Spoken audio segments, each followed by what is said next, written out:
Welcome to the Stanfords Travel Podcast.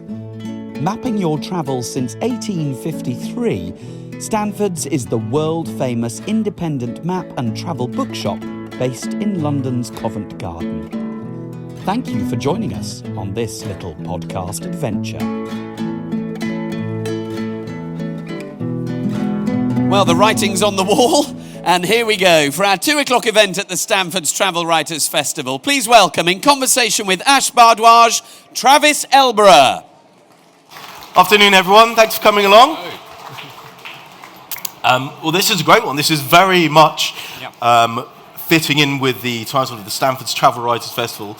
It's writers who have travelled. What more could we want? But your own writing, you've written a lot around travel, but you've written more about place, really, haven't you? I think so. I mean, I did a previous book about the English seaside, which is where I came from, and that was a kind of a reckoning with my soul, really, in terms of not really liking my seaside hometown. Which I'm print as saying that it's very hard to grow up somewhere where most other people have gone to die, being the seaside retirement town of Worthing. But that's a long time ago now, and I feel slightly proud that I've managed to get Jane Austen in Worthing into the Writer's Journey book as well. So I feel I've done my penance on that particular. And for this book, I mean, you've covered a load of things that I think we could just end up being here all day talking about this. But the idea of so much travel is to get away from the place that you're in. And there's lots of different reasons why people leave home. You know, exactly. I've written about the motivations. And what's wonderful about your book is there's so many different reasons that people have gone away from home. Yeah. And it isn't always just to write about something. Often it triggers it. Yeah. I mean, I think, exactly. I mean, with this book, I didn't want it to be a book of travel writers, if you know what I mean. So there are some sort of big names of the travel genre which don't feature, although they may have had an amazing journey somewhere, which then led to a brilliant book. This is more the case of thinking about how a place might inspire a writer to come up with an idea for a book. I mean, one that I always kind of come back to in a way is Patricia Highsmith, for example, the great American crime writer. She'd had a huge success with Strangers on a Train, which had been made into a film by Hitchcock and so on. And she spent a lot of that money travelling around Europe. She was bisexual, predominantly lesbian. And Europe, as is in the case for a couple of other writers in the book, seemed to be a more liberal place than slightly more puritanical America at that time. And so she took her girlfriend on this sort of big holiday across Italy.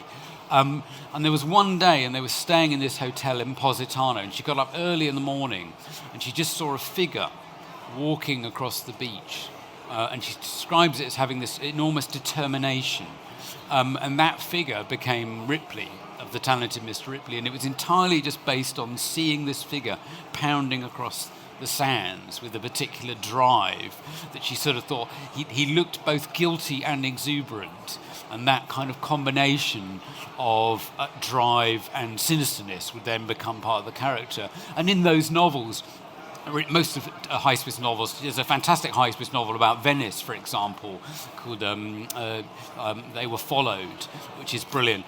There is one set in Britain, which is called the Something or Other of Mercy, where part of the action takes place in Suffolk, and then the other half of the action takes place in Littlehampton.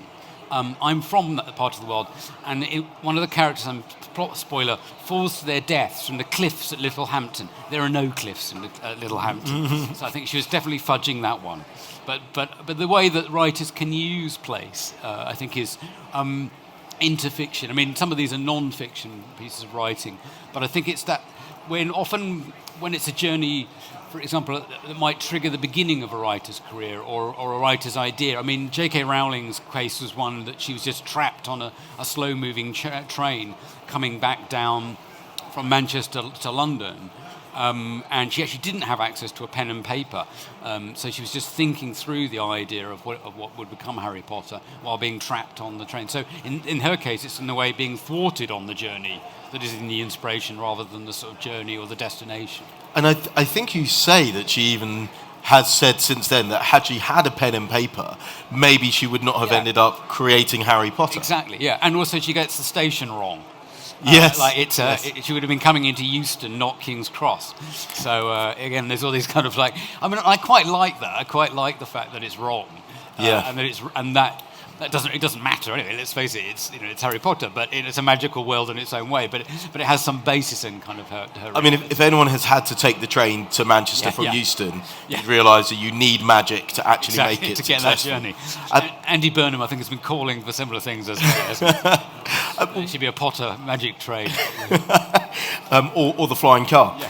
One of the other authors who did travel to Europe because of its perceived liberalism was James Baldwin. Yeah, exactly.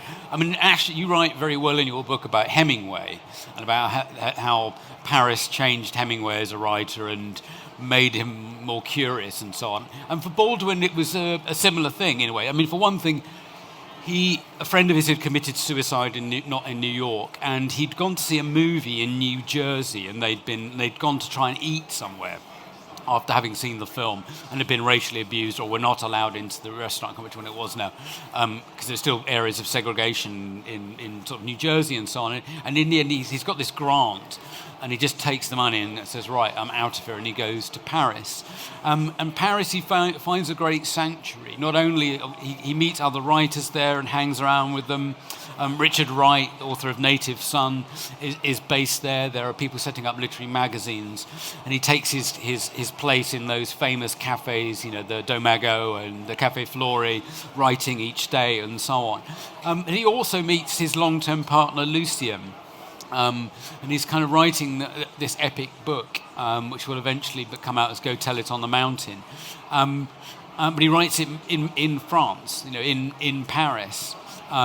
And he really becomes an exile from then onwards. He pretty much spends about the majority of his life living and moving around outside of America after that, and finds that kind of a stimulating thing. And there's also quite an amusing thing in a way that often writers go to other places and they end up writing about the place they've come from. So in Baldwin's case, that's the case. He's writing about his memories of growing up in America. But there's certainly this thing that happens when you travel, and I'm sure many of you have experienced it. It's where you go somewhere and you hear this phrase, people say they found themselves when they're traveling. Yeah. And I think what happens is, day to day, when we're at home, we have a certain experience of ourselves because we're used to talking to the same people, doing the same things, following the same routine. So we only know one version of ourselves. By going away, you're forced to encounter and challenge yourself. Yeah. And so you discover that, it turns out I don't like crowded places, but I'm very, very good at walking mountains on my own, or whatever it happens to be for you.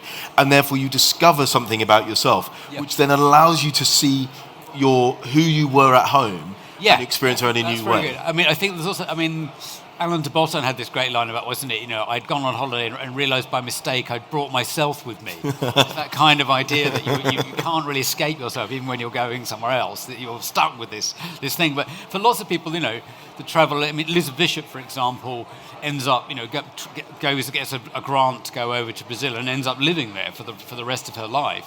So transformative in that way. For people like Hermann Bock, for example, a German writer, whose first novel was a book called The Train is on Time, which is a fantastic post-war war novel, really, about a character that's trying to avoid being conscripted, that's a deserter, effective German deserter. When the book was published in Germany, it was called Rebel Literature, because it was considered such an affront to be going back over the past that soon afterwards. But he finds a sanctuary for himself against all this criticism in Germany, in Ireland, and this tiny island called Achill off the west coast of Ireland.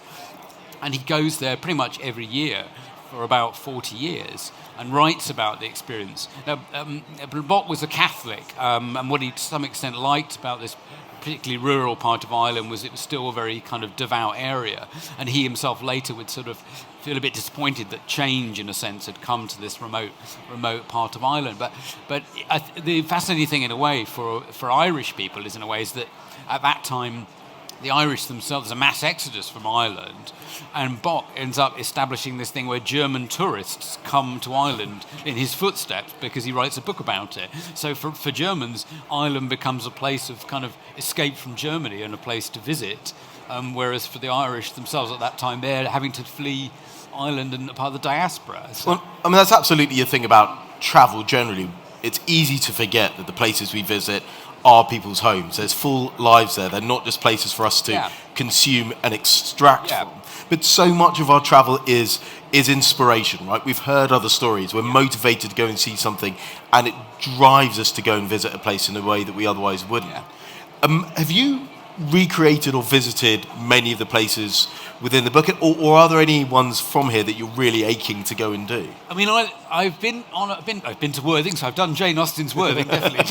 But no, I mean, there are some that I've done. I've certainly done bits. I didn't do all of Kerouac's America, but I've certainly I've been on a Greyhound bus over parts of the West Coast and those kinds of recreating those things. I mean, I think that has shaped a lot of people's. Yeah, exactly. I mean, there's a whole load of people on Greyhound buses for that reason, not really enjoying the experience particularly. But And for those that don't know, Jack Kerouac wrote On the Road, which was sort of the first great novel about a road trip across the United States and then up and down the West Coast. But he did base it on parts of it on a journey that he did. Yeah, he did. But, I mean, it might be more surprising to realise that when he got to California, he ended up having to get a job as a security guard for the local Californian police board. So it wasn't quite the kind of bohemian... We've all been there.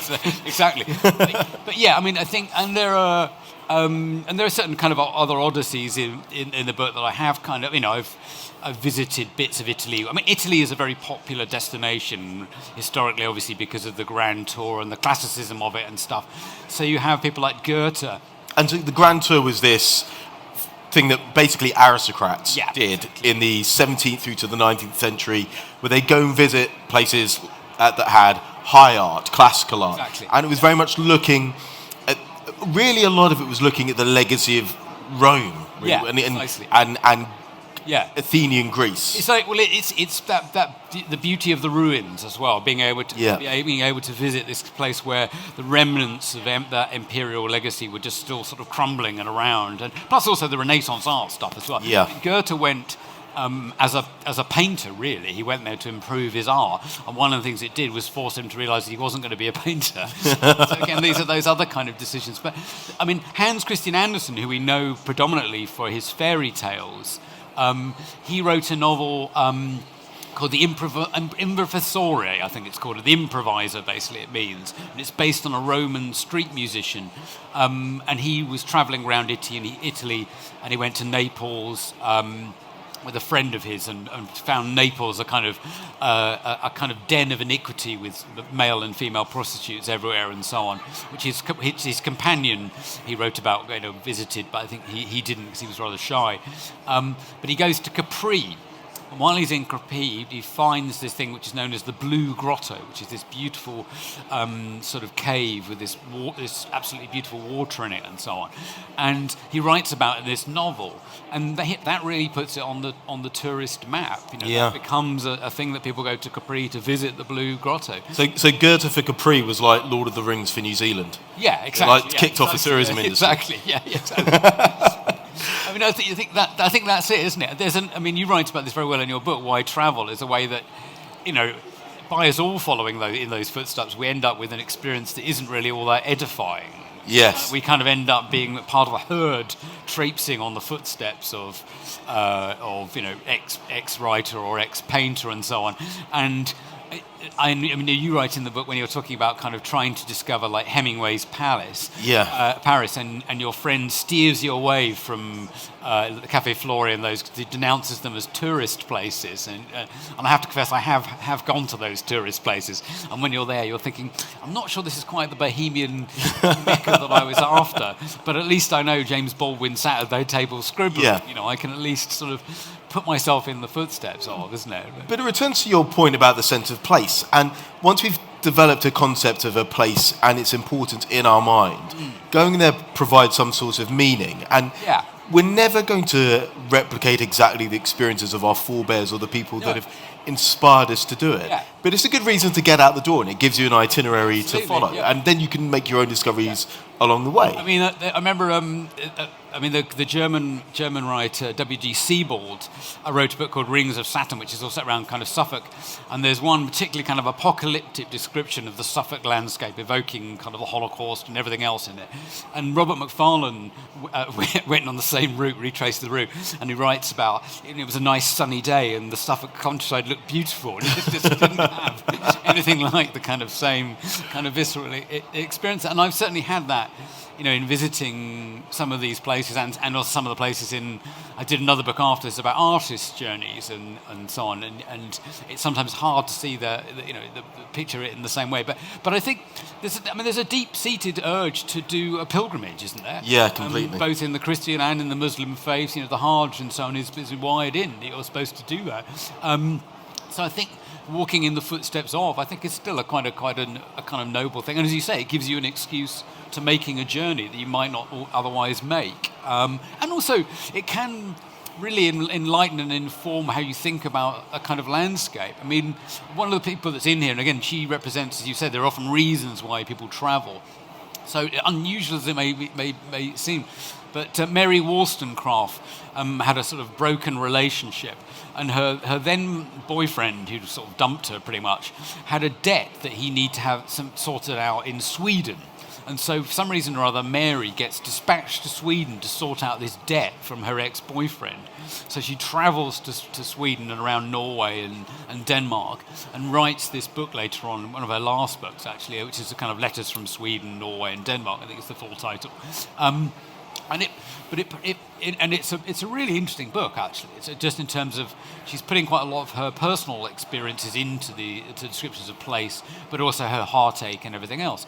But it becomes a real touchstone for the sort of next generation of romantic writers who kind of fetishise the idea of the frozen landscapes and Switzerland and so on.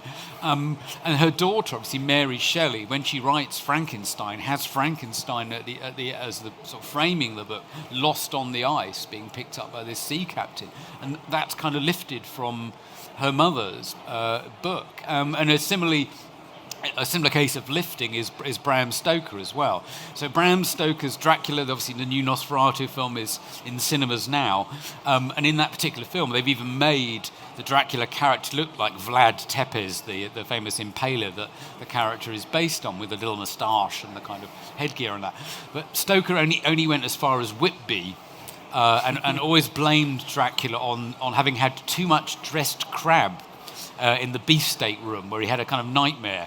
But he goes to Whitby to recover after this long... He's Irish, he was a contemporary of Oscar Wilde, but he worked as a manager for Henry Irving, who was one of the great theatrical actors and theatrical entrepreneurs. There's a statue of him out just outside the National Portrait Gallery. And Stoker goes to recuperate in Whitby, the seaside time in East Yorkshire. And while he's there, he goes into the library in a reading room and finds this guide from this to sort of Transylvania, written by this diplomat, and basically just kind of copies out chunks of it, which then find their way into Dracula. He drifts around Whitby, there's a ruined abbey at the top, that goes into the book, obviously. There's some steps up to the abbey, those go into the book, and so on. There's a shipwreck he sees photographs of, that becomes the ship which lands on. So you can really plot how his visit to this place feeds into Dracula. And when I teach University of Westminster Creative Writing, and I give this Stoker story as an example of what we kind of do as non-fiction writers. You might go to the place, visit the library, do some local research, speak to some local fishermen or whatever to find out about this stuff, look at some old maps, all this sort of stuff. All of that can be the skirt for a kind of a creative journey elsewhere in fiction or non-fiction, really. And you talked about Wollstonecraft, that it was a broken heart, that it wasn't the only reason she went up there. But what many people may not know is that Agatha Christie was also travelling to get over a difficult relationship that created her Stories of the Orient Express. Yeah, and I think that was the first Poirot book as well, right? No, the Poirot had been a little bit earlier. Actually. Okay. The first Poirot one, which is set in Essex, Essex people will be glad to know. The Mysterious Affair at Styles is set in a country house in Essex. It was hugely popular and very successful, obviously. And so Christie's first husband, Archie, was having an affair, essentially, and Christie found out about it. And there's this rather notorious case where Christie disappears. Her car is found by a roadside, and she eventually turns up in Harrogate at some kind of spa place with no memory of what's happened to her. Soon after that, the couple separate and eventually divorce. Now, Christie wants to go abroad to recuperate. She buys her tickets for the West Indies, but then she goes round for dinner at some friends, and there's an army officer, actually, who has come back from Iraq, and essentially is talking about it. And over the course of the conversation, it turns out that you can get a train to Iraq, as you could at that time, because the Orient Express... It does seem remarkable, actually, that a century ago, there were places that were easier to access more directly than many places are now. Yeah. It does seem remarkable. Sorry. Yeah, no, it's still true.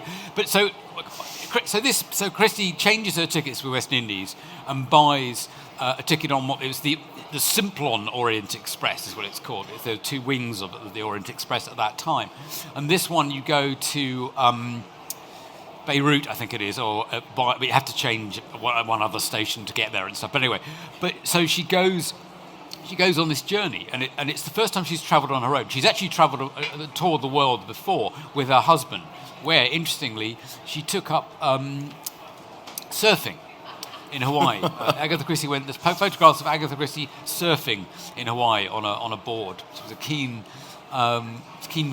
swimmer and stuff. Anyway, so she goes on this trip on her own and ends up in Iraq, where she meets these archaeologists, and one of whom has read one of her recent novels, and so they have a conversation. They strike up a friendship, and they invite her to return to Iraq the following year, which she does. And there, while she's there, the assistant to the archaeologist is a man called Max Malawan, who eventually she marries, because he accompanies her back to Britain on the Orient Express when her daughter is taken ill, and then eventually a romance blossoms, and they actually even go on their honeymoon on the Orient Express. And then Christie starts accompanying him on his archaeological digs. And so suddenly, some of the places that he does his archaeology in start appearing in Christie's book. Death on the Nile, for example, and Murder on the Orient Express. And does anyone know the plot, roughly, of the Murder on the Orient Express? Has everyone read it? Does everyone know it? The one thing you may remember in the book is that the train gets stuck in a snowdrift. And the reason why it gets stuck in a snowdrift is because archaeological digs in Iraq would take place in the winter, where the weather was cooler. So therefore, that's the reason why there's snow, and that's how the train gets stuck. And so it's directly from her experience of travelling to Iraq with her husband, the archaeologist. But really, the train is a kind of... It leads her a completely different life, in a way. It's her route out of the trouble she'd had with her ex-husband. It's the start of a new relationship. It provides a whole range of new places to write about. But unfortunately, by the time the paperback of Murder on the Orient Express came out, she confesses that they no longer went by train. They took the plane. So kind of, it's all over by then, unfortunately. So. You were talking about how actually the words of others like Wollstonecraft with Scandinavia can completely change the way it's perceived and change the way visitors perceive a place. And it's almost as if this dialogue between writer and place creates a new thing. And someone who I have to admit, whose work I had not read, but whose impact I have understood, was Pushkin in Crimea. So I visited there in 2018.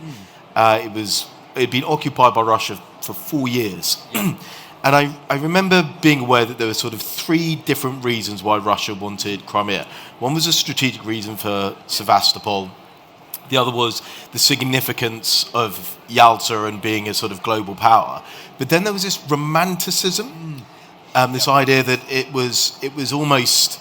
I mean, to call it the Costa del Sol of Russia is sort of like diminishing how important it was. Yeah. And it was Pushkin and Pushkin's work that really brought it to life. I mean, there were others too, but really brought it to life in the Russian consciousness. He writes about the Caucasus and going to these. Again, there's also this huge another trend. It's a parallel actually with this, unlikely as this may sound, with Jane Austen again, but the idea of spas and health and stuff. So the Caucasus is not only considered wild, but it's also considered kind of healthy because there's all these waters and you can have these steam baths and all these other things about it. And the timing's important as well, isn't it? Because it was the Russian Empire had not long moved into these areas and was conducting ethnic cleansing and replacing. Yeah, exactly. So it was like there was this. I don't know how much Pushkin was involved, but this sort of re-narrative. Yeah, I think about Pushkin is that he also writes in Russian.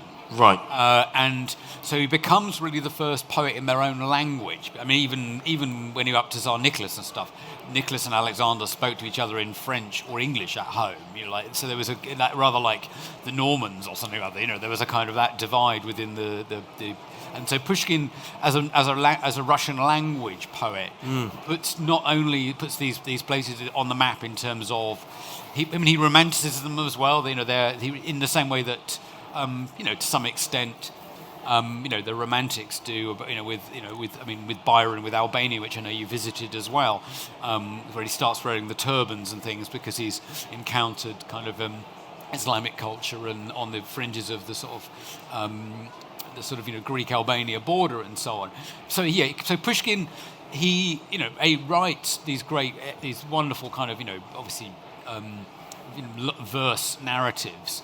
But they're the bedrock of the central Russian literary things, and because Pushkin writes about the Crimea and the Caucasus and those areas, they're of course kind of locked in to Russian narratives in terms of storytelling as much as anything else. The story of Russia, it's like I don't know. It's kind of complicated, isn't it? It's like where does Walter Scott sit in English literary history? He's an English literary figure, but he's a Scot.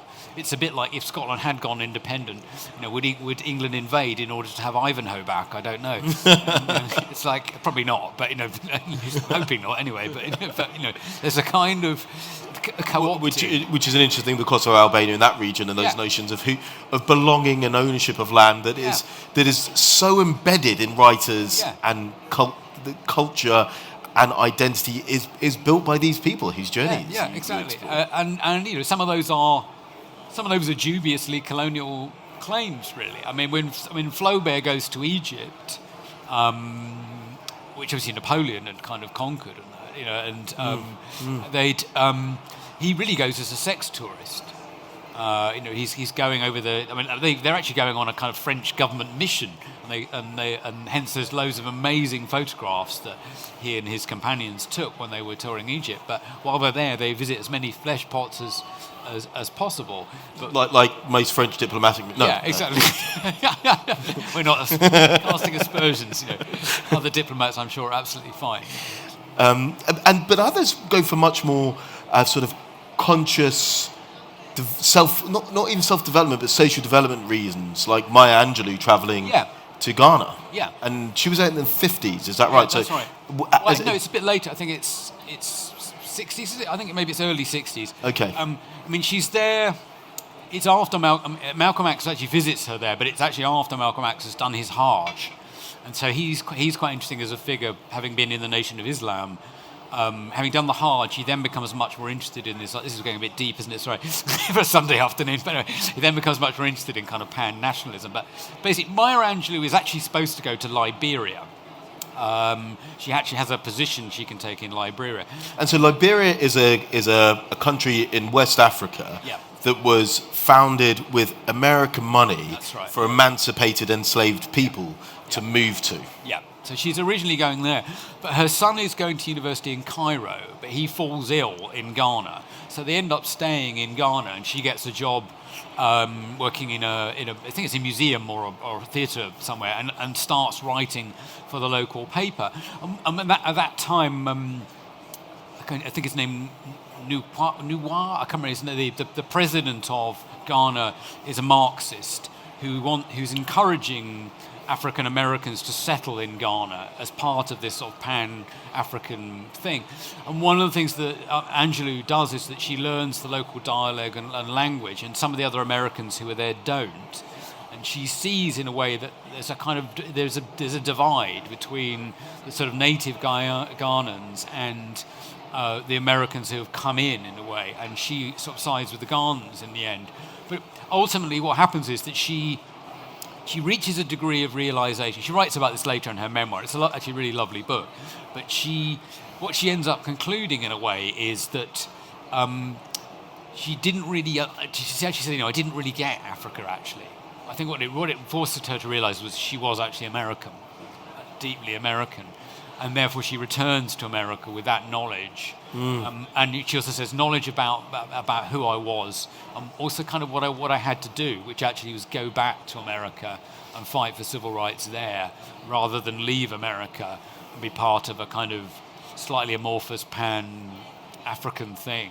So I think it's mid-60s she kind of comes back and throws herself into the sort of civil rights movement with force again after that. And certainly one of the greatest joys of travel is what we were discussing earlier about discovering yourself and exploring often neglected parts of yourself, but then returning home and seeing home with new eyes and the eyes of a visitor and having a new understanding. Yeah, because you've changed, but you've also got more context to put it against. Yeah, definitely. I think you write very well about sort of, you grew up in Windsor, but you'd never been to the castle until you were about 30 or something, isn't it? Because it's like you just don't, it's just not the stuff you do. Yeah. And similarly, I've lived in London for 30 years now, and, have I ever been to Buckingham Palace? No. But occasionally I kind of will deliberately visit some ridiculously touristy place, like Leicester Square, on a Saturday afternoon, just to have a look. Just to kind of, Oh, it's awful. I had to take the tube from Leicester Square on New Year's Eve once. Oh God! And the combination of horrors there. We've touched on pilgrimage a few times, and some of these people were doing specific pilgrimages. Pilgrimage was the first form of tourism. It was the first reason that people left home to go on journeys. Well, other than like the Conquest. Crusades, or or some looting or invasion, isn't it? But it legitimizes the idea of travel. And also, you're absolutely right. It's travel as a spiritual journey initially, but in essence, it's you improve yourself through doing this travel, isn't it? If not spiritually, then at least through some sort of experience. And not to say that this is a pilgrim's book, but I mean, as a guide for people, because I'm sure everyone here has this thing. It's probably the reason you're at destinations. You want to go travelling and visit places, but you're not quite sure what to do. I mean, I remember turning up in most of my travels. I've arrived somewhere and then thought, what do I do now? Yeah. But the great thing about your book is it gives people something to do when they get there. And if you, not all of it advisable. I'm not saying travel as Flaubert, for example. There are kind of or die of dysentery or something like Bashu or something like that. It's like, and again, like when Bashu's writing about Japan, it's the narrow North Road. Basho was a Japanese. He was a Japanese writer, kind of a sort of Japanese monk, really, a spiritual kind of spiritual person. And he goes on this walk, walking to these parts of Japan, which for people in Endo City, which was the big, near Tokyo, but was the original kind of capital of Imperial Japan. It was like he was walking off the map, as far as they were concerned. He was going like beyond, the boundaries of stuff. And I think that's the other thing as well, isn't it? I mean, most of the people in this book are travelling to places that are known. Someone has been there before them. So it's not like they're going. Like in some of my other Atlas books, Atlas of Improbable Places or Unexpected Places, sometimes in those, people are literally the first people, first, maybe so more accurate, the first Westerners or whatever to go to some of those places. Yeah, and I conceptualise this in my books about the difference between an explorer, a traveller and a tourist. We like to think of ourselves as travellers, To an extent, we are. It's quite a nice kind of Marxist dialectic, that the three-tiered system, which I like, actually. I mean, I guess it's this, isn't it? We'd all prefer to think of ourselves as travellers rather than tourists. But we are all tourists. Yeah, really. exactly. I mean, It's a bit late to be an explorer. Sort of, in terms of Google Maps has already been there before you. Probably taken a photograph of it that you can look on your phone or something like that. It's like it's like here be dragons. It's a case of here be the nearest Starbucks or whatever else. But I think the thing is the world can still be really exciting and interesting and odd. And I think sometimes it's just taking a slightly skewed look at what's interesting. I think the thing about not all of these places, obviously, but there's so Virginia Woolf in this book, she goes to Greece, and essentially, she's going looking for classical Greece. She's looking for kind of the old Greece, and it isn't very keen on the modern Greece. Yeah. She encounters, and so she puts this kind of weird lens on how she thinks of Greece in that way. She's looking at something that doesn't exist, and it can't exist because it died out several thousand years earlier. And there's these. The other thing within your book is you've got all these lovely little lessons, not purposefully, but through the stories of the people that are there, you can reflect on your own travels. And similarly, when I was living in New Zealand, I worked as a doorman. I did encounter a few orc-like people, but it isn't actually what you expect it to be in fiction. No. There are these reasons to go there. They trigger you to do it, and this is a great book for helping people construct journeys, come up with ideas, and have an itinerary to follow. Yeah, and again, there are several writers who whatever, Hemingway for one, who kind of didn't make it into the to the book. And the criteria was, I had James Baldwin in Paris really, so I felt you couldn't really have two. Yeah. Fitzgerald, for example, I have in Going to the South of France, for obviously the book that breaks him, which is Tender is the Night, which he spends 10 decades really trying to recreate the joy that he experienced in the Riviera, earlier, and ends up destroying it entirely by writing about it, and himself in the process. So I think it shows in a way the difficulty sometimes of translating the experience of a place and the experience of people into a work of fiction, even how you replicate that. You have a great example in your book where you have a friend of yours, or a poet or a writer, Potts, someone who went on a massive road trip and then found that there was nothing really to write about. It wasn't actually that interesting. And no one really wants to just read about your holidays, do they? No, exactly. That's why the stories matter. Does anyone have any questions for Travis? Is anyone thinking of planning any journeys themselves, or has a writer they'd like to learn a little more about that maybe we could find in the book? Yes. Yeah. John Steinbeck. Yes. He wrote a wonderful book, Travels with Charlie. He did. Which is wonderful. It's not the normal route east to west. Yeah. No, it's a great book. There's I think, isn't there some dispute about whether he actually is... I think in the book he kind of presents himself as rather slumming it, but I think there has been some fresh information that showed actually he stayed in rather nice hotels. And just for Grapes of Wrath? It's Travels with Charlie or something, isn't it? It's like a travel book. He did an earlier book, actually, which I've got as well, which is just called America, which has all these photographs in it, which is rather beautiful. But he's a great example in the sense the novels themselves also are about that migration to that part of California and the orange groves and labor and how those things are. But that's a charming book actually, because it's kind of it's sort of sly and funny as well. I think that's the thing, isn't it? It's and you quote. Going back to Hemingway, but Hemingway, there's a bit where a poet throws a bottle of milk at him or something or other, and Hemingway's line it's something like, for a poet, he had a surprisingly good aim with the milk. These kind of, I think, there was one writer also that I'd love to have had in here, but it's not really a journey, and that's Robert Byron's Road to Oxiana, which is just a very funny, witty travel book. And there's one bit where he goes about drinking in this particular bar. One of the first travel books. Yeah, it's a really great travel book. But he has this description where he says something along the lines of it has to be the worst cherry brandy, and then it's comma, and it certainly was, or something like that. It's like a kind of one of those kind of overlayered kind of comic comic lines, really. But yeah, I mean, Steinbeck is, again, he's putting that in those novels and in the later on the travel book as well. He's putting that landscape in the public domain, really. Opening up the window onto the sort of exploitation of people in that part of California. I mean, I didn't have room to mention it, but when Kerouac went on his first journey to the West Coast and he visited Los Angeles, he went in 1948, or maybe 46, 48, just after the war anyway, and he was shocked actually to find the streets of Los Angeles loads of homeless ex-servicemen who didn't have any work and had nowhere to live, and they'd sort of been promised the sort of the post-GI Bill stuff, and instead were kind of down on their luck and on the streets. So there are things things like that. That's great. Yeah. Any more questions? Can I ask, do you have any suspicions when you're reading something that it might be based on a real place or a real journey? Ooh, that's an interesting question. I mean, writers are very loath to admit those things. They're kind of, it's like, it's not autobiographical at all.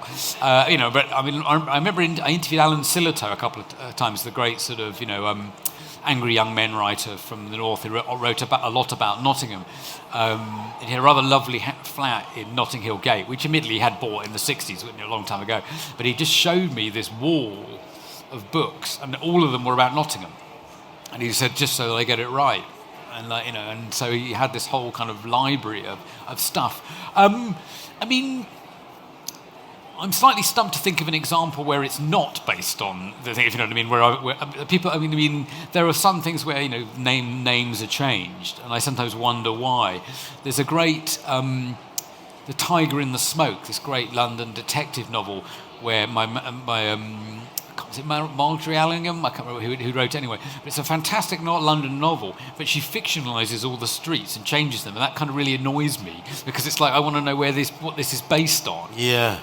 Whereas someone like Graham Greene, who I mentioned in, I'm writing in this book about his journey with his cousin to Liberia, where they trekked across the sort of African continent, which really and again begins Greene's relationship with Africa. And he would be stationed in Africa during the Second World War and so on.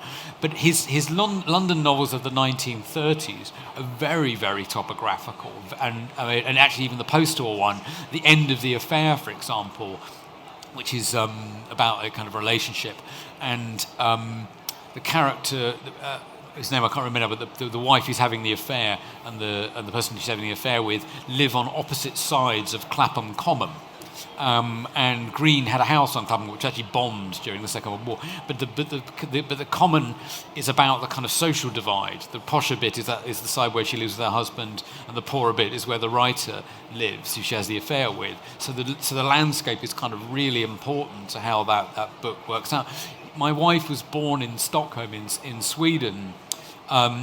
And while we were there visiting on one occasion with her mother, who's American, actually, it's a bit complicated, the backstory, but anyway, there was a girl in the Dragon Tattoo tour that you could do of Stockholm, where they pointed out kind of how where the characters are, where the police station is, how Sodermalm, which is South Stockholm, which used to be the working class area, is where all the good people, the detective and all that, live. And the north bit of Sweden, which is where the posher people, that's where all the corruption is. And that's kind of bit written into those novels. So I think there are those. I'm always interested. I mean, I've just read an early Ian Forster novel, The Longest Journey. And part of that novel is set around Avebury and Wiltshire and Stonehenge. And there's extraordinary descriptions of the Wiltshire landscape in that book. And it's a really interesting novel of place for Forster. And I think, as I said, there are things like Highsmith where she's clearly fudged it when it comes to Littlehampton. Maybe not so in Suffolk, but when she's writing about Venice, you can tell that she knows those, how the city hangs together. I mean, that particular novel where they were followed, it's a fantastic book, but it's basically one character stalking another character. It's a bit Don't Look Now with the kind of, the women or whatever, kind of in the distance. It's got a beautiful kind of sinister nature to it. But I think, there are, and Agatha Christie's novels as well. I mean, you could, she's looked at those timetables. She knows what's on the menu car. There are all, even the type of characters that are on the Orient Express, the sort of social class and the internationalist mix would have been people that she would have seen on those trains and therefore incorporates into them. And the other great reason for naming all the streets is it's really good for tourism because people can then come and visit. Yeah. And, well, unless you besmirch the place. Well, very true. In which case you may not be quite so popular. Well, not support with the tourist board. This is our last question. So, Okay. I'm not sure I'm going to phrase this in the right way, but you've almost posed a rhetorical question here, which is, what is the point of travel? Yeah. Every high street around the world starts to look very similar. Yeah. And history is sort of encapsulated in aspic, if you like. You have to go to particular museums, but you don't really get a sense of history when you're there. So, reflections on what is the point of travel? That's a small question to end on there, isn't it? There's an Italo Calvino story in Invisible Cities where he describes this phenomenon. I can't remember, he calls the city Trafe or something or other, and it's this idea that you fly from one airport which looks the same as another airport, you go to one restaurant there that looks the same, and then in a sense it's just all the same. I don't really buy that. I think there are very subtle reasons. People do things very differently in different cultures and different countries, and I think that it's often. I get exactly your point. Things are a bit. I remember when I was a kid, when we used to have. I grew up in Assisi-Sant'Anna, so there would be groups of French and Italian students would come and lodge in the town each summer. And when I was a young child, they looked absolutely exotically different sartorially.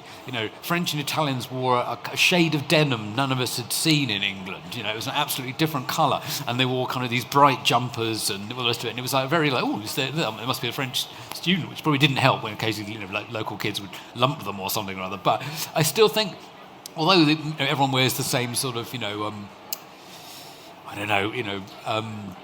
same sportswear now, but I still think how people do things and what's expected of you, how things operate is often very, very different. And I think it's in the subtle things. I mean, there was an interesting piece yesterday's Financial Times, actually, at the weekend one, where it was someone who runs a bar in Madrid, cafe bar in Madrid, and she was saying, that it's in this thing. It says observing the British in a Madrid cafe, and apparently the British are the most adventurous when it comes to eating. In this cafe, they want the local food. If it's got like traditional dish, they want that.